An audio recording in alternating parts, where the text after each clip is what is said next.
This is a short tutorial on how to rotate a sprite around the center axis in Flame and Flutter. We'll use the sprite component angle property. These tutorials are based on Flame 1.0 release candidate and Flutter 2.2.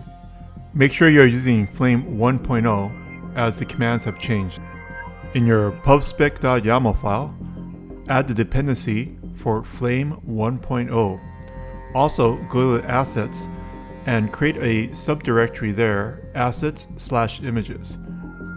If you just leave it at the slash, all the assets within that subdirectory will be available to your Flame game. Flame looks for the assets in this specific directory.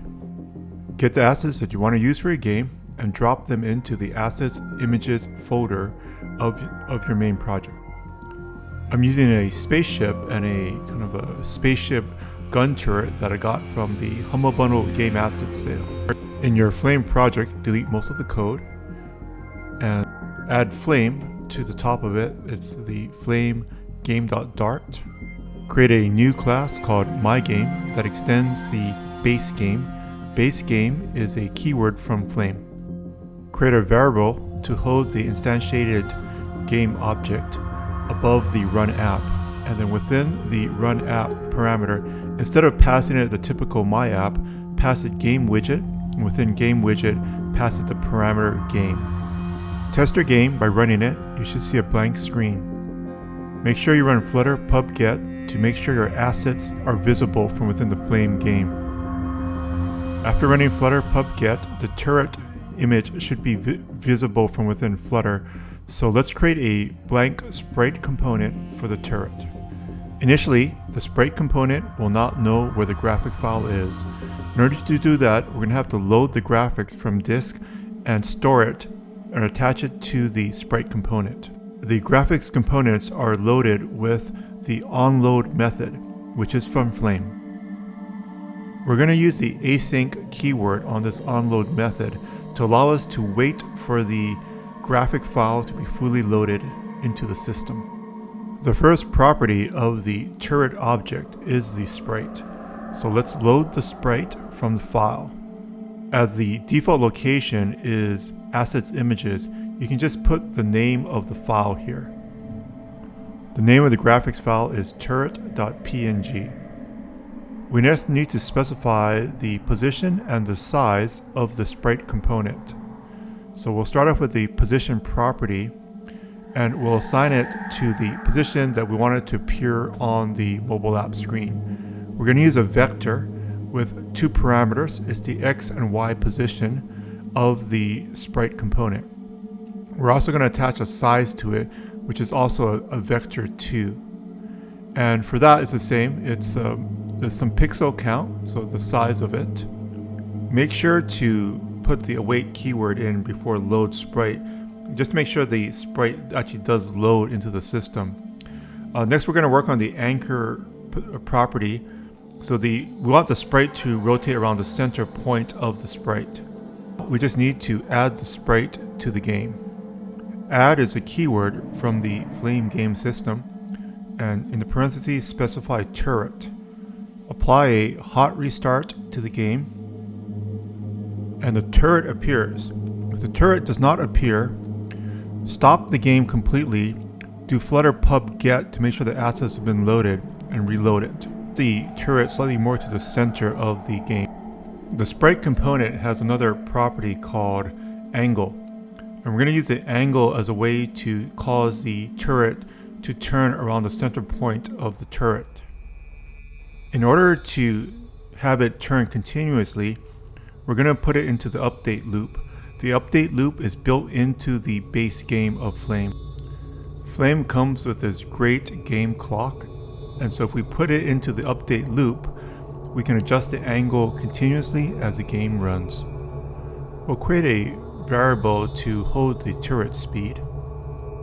We'll initially set it to 0.25. You could increase this in the game to make the turret spin faster.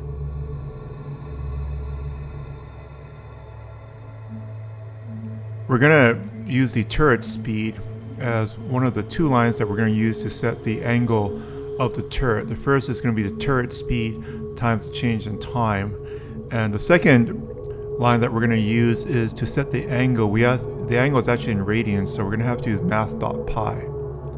To easily get the value of pi, we're going to import the Dart math package so that we can then access the value of pi. I'm going to import the math package as math so that it'll be easier to see that if we just put pi, you might be thinking it might be a variable. So we can use math.pi here if we import it as math.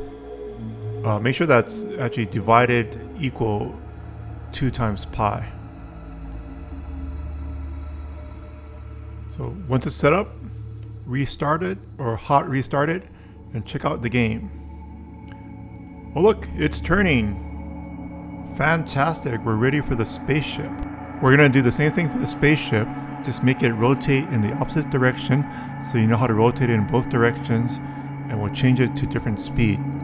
So start off with the ship sprite component, create a variable, and we'll call our ship so it's nice and clear.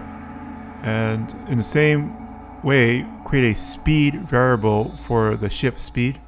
We'll just make it a little bit faster so you know how to adjust the speed of the sprite rotation. Let's just copy the code for the turret and use that as a starting point to build up our ship. So start with the code, change it to ship, of course, and also the graphic. The file name is ship.png. We need to change the position so that it's not directly over the gun turret. So move it a little bit to the right and a little bit down. Also, I think maybe make it a little smaller because we're using a relatively small screen to show everything on in the video. So I'll set it to 150 by 150 pixels for the size of the sprites, and then add the ship. Use a hot restart, and the ship is there. We haven't assigned a rotational value to the ship yet, and it's actually a little close, so let's move it a little bit out further away from the gun turret so that we can see some spacing.